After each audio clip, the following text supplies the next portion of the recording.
आतिशी मारलेना को अपने गिरेबान में झांक के देख लेना चाहिए कि ये तमाम घोटालेबाज रिश्वतखोर जो जमानत पे जमानत मांगे जा रहे हैं, किसी को जमानत नहीं मिल रही है। आतिशी मारलेना कहना क्या चाहती कि ये अदालतें गलत हैं, ये थाना पुलिस सब गलत है, सिर्फ आतिशी मारलेना और आम आदमी पार्टी। नमस्कार दर्शकों, मैं निक्की इस वक्त मौजूद हूँ दिल्ली के कन्नॉट प्लेस में। तो आज का हमारा मुद्दा है 2024 में कौन बनेगा प्रधानमंत्री। तो ये सीधा जुड़ते हैं जनता के साथ। तो सर, आपको क्या लगता है 2024 में कौन बनने वाला प्रधानमंत्री? देखिए, देश तो प्रधानमंत्री नरेंद्र मोदी को 2024 में प्रधानमंत्री चुनेगा।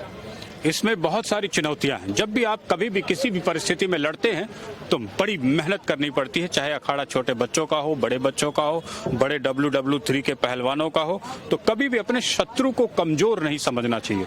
ये स्थिति आज भी बनी हुई है। अटल बिहारी वाजपेयी एक वर्ल्ड लेवल के लीडर थे, पूरे विश्व में डंका बजता था। ये बात है 2002, 3, 4 की। तब भी इस देश की जनता ने गलती किया था, मनमोहन सिंह को ले आए और घोटालों की बाढ़, अपमान और देश को गर्त में ले जाने का 10 साल जो कार्यक्रम चला, अगर वो कार्यक्रम बीच में हमने न चलाया होता तो आज देश दुनिया की चौथी कि नहीं तीसरी दूसरी इकोनॉमी बनने की कोशिश कर रहा होता। लेकिन वही देश है जो मनमोहन सिंह चला रहे थे, वही देश आज प्रधानमंत्री नरेंद्र मोदी, योगी आदित्यनाथ और उनके तमाम भारतीय जनता पार्टी के समर्थक और राष्ट्रीय स्वयंसेवक के तमाम वो त्याग और बलिदान के साथ लोग लगे हैं, जिन्होंने एक एक कण, एक एक समय, एक एक पल देश के हित में लगाया। और देश देखिए अब आज कहाँ है और कल कहाँ था। बोलते हैं मतलब मोदी जी का आप बोल रहे हैं कि देश में डंका बज रहा है, तो आप बोल रहे हैं कतर में देखिए कि वहाँ पर नौसेना जवान जो कैद हैं, तो क्या आपको लगता है वहाँ उनका डंका नहीं बज रहा? अभी आप देखते जाइए अंजाम क्या होता है। कतर की इतनी हैसियत नहीं कि हमारे लोगों को फांसी पे चढ़ा दे, इतनी हैसियत नहीं है। ये स्थिति उत्पन्न हुई है हमारे कर्मठ युवाओं, नेताओं और तमाम लोगों के कार्य से। जब घर का मालिक चोर हो तो घर के बच्चों से आप नहीं कह सकते तुम ईमानदारी रखो। जब घर का बड़ा ही दारू पी के टल्ली होके सड़कों पे गिरा पड़ा हो तो आप बच्चों से उम्मीद नहीं कर सकते। जैसी दिल्ली की हालत आप देख लें, अरविंद केजरीवाल हो, उनके स्वास्थ्य मिनिस्टर, उनका डिप्टी सीएम हो, शिक्षा मंत्री हो, जब सब भ्रष्टाचार की लिस्ट में सबसे टॉप लेवल पे आतिशी तो कह रहे हैं कि सब भ्रष्टाचार तो सिर्फ बीजेपी सरकार में ही है सारे। आतिशी मारलेना को अपने गिरेबान में झांक के देख लेना चाहिए कि ये तमाम घोटालेबाज रिश्वतखोर जो जमानत पे जमानत मांगे जा रहे हैं, किसी को जमानत नहीं मिल रही है। आतिशी मारलेना कहना क्या चाहती कि ये अदालतें गलत हैं, ये थाना पुलिस सब गलत है, सिर्फ आतिशी मारलेना और आम आदमी पार्टी ही सही है। अगर तुम इतने ही सही हो तो 8 साल में तो पोल्यूशन खत्म नहीं हुआ ना। दिल्ली वाले तो अब तुम्हें 2 कौड़ी का भी इज्जत नहीं दे रहे। तुम्हारी ना मुख्यमंत्री की बात हम सुन रहे हैं, ना तुम्हारे प्रदूषण मंत्री की बात सुन रहे हैं, ना तुम्हारी कोर्ट्स की बात सुन रहे हैं। दिल्ली वालों ने तो तुम्हें ऐसा नकार दिया है कि तुम्हारी किसी बात से वो इत्तेफाक नहीं रखते कि तुम क्या कह रहे हो, कर क्या रहे हो। तो उनका कहना है कि मतलब केजरीवाल का, आतिशी का कहना है कि मतलब केजरीवाल का सामना सिर्फ मतलब मोदी जी कर सकते हैं, तो इसलिए मोदी जी डर गए हैं, इसलिए केजरीवाल को ईडी के संबंध भेज के अंदर डालना चाह रहे हैं। आतिशी मारलेना से पूछ लेना चाहिए कि अगर केंद्र में नरेंद्र मोदी जी ना होते तो आम आदमी पार्टी वाले कितना बड़ा घोटाला करते, कितना सत्यानाश करते इस दिल्ली का।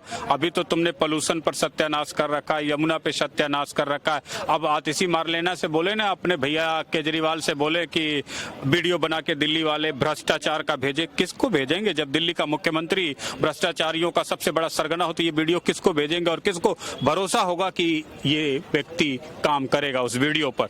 जानती हैं आप, बहुत छोटी सी बात है जिसको समझ में आए। संविधान में कोई पावर नहीं होती, संविधान में पावर आती है नैतिकता से। वो नैतिकता आतिशी मारलेना भूल गई है। उसका परिणाम अगर स्पष्ट रूप से देखें तो आतिशी मारलेना, उनकी सरकार, उनके मिनिस्टर, उनका मुख्यमंत्री, सबने कहा कि दीपावली पे पटाखे आप नहीं फोड़ेंगे, प्रदूषण होगा। दिल्ली प्रदूषण में मरी जा रही है, फिर भी दिल्ली वालों ने तुम्हारी एक नहीं सुनी। इसके नैतिकता के पतन की एक और पराकाष्ठा का उदाहरण दिल्ली वालों ने दिया। सुप्रीम कोर्ट ने भी कहा, उसकी भी धज्जियां उड़ा दी। यानी कि जो नैतिकता का पतन हो जाता है ना, तो कोई पुलिस, कोई चीफ मिनिस्टर, कोई सुप्रीम कोर्ट में कोई पावर नहीं रह जाती। इसलिए आतिशी मारलेना को एक नैतिकता की क्लास लेनी चाहिए, जिससे उनको पता चले कि मंत्री के कुर्सी में पावर कहां से आती है, उसका सम्मान कहां से आता है। जब दिल्ली की जनता के बीच आपका कोई मान सम्मान रह ही नहीं गया तो किस बात की तुम विधायक हो, किस बात की तुम्हारी कैबिनेट है, तो किस बात की तुम्हारी सरकार है, किस बात का मुख्यमंत्री है। जो नीतीश कुमार ने जो बयान दिया था महिलाओं को लेके अपशब्द कहे थे, तो उसको आप क्या कहना चाहेंगे? नीतीश कुमार का बयान सबसे बेहुदा किस्म का बयान है, सबसे निर्लज्जता का पर से भी नीचे का बयान है। मैं उनके शब्दों का भी इस्तेमाल नहीं करना चाहता, अपनी वाणी से जो वाणी उन्होंने इस्तेमाल की पर असेंबली में। मुझे तो लगता है ऐसे मुख्यमंत्री को 2-3 शब्द बचते हैं भारतीय सनातन संस्कृति में, लतियाना, जुतियाना, थपरियाना, मुंह कूच देना, जूते मारना, चप्पल फेंकना, यही सब जो सुशोभित करने वाले वर्ड्स हैं वही नीतीश कुमार के लिए उपयुक्त हैं। तो आपको क्या लगता है जो उन्होंने मतलब बयान दिया था, क्या विधानसभा में वो क्या सही था, सही जगह में उन्होंने बयान दिया? देखिए, नीतीश कुमार को इतना ज्ञान नहीं है, जिस ज्ञान को वो देना चाह रहे हैं उस ज्ञान को ना दें, जिसमें उनकी प्रोफेसरी है, जिनमें वो कर सकते हैं बेहतर वो करें। इस तरीके से अपमानित करके आपका बयान एक बच्चा सुन रहा है, एक बेटा सुन रहा है, एक 5 साल की बेटी सुन रही है, 2 साल का बेटा सुन रहा है, बूढ़ा व्यक्ति सुन रहा है, एक कल को बनी दुल्हन सुन रही है, कुंवारी लड़कियां सुन रही है, सब समाज सुन रहा है ना। ऐसी सभ्य असभ्य भाषा के बीच तुम्हारे पास दिमाग नहीं है। ऐसे नालायक मुख्यमंत्री को मैं समझता हूँ इसकी वो जीते जी अपनी अर्थी खुद लेके घूम रहा है। तो ये थी यहाँ पे मौजूद लोगों की राय। आपको वीडियो कैसी लगी हमें कमेंट बॉक्स में जरूर बताएं।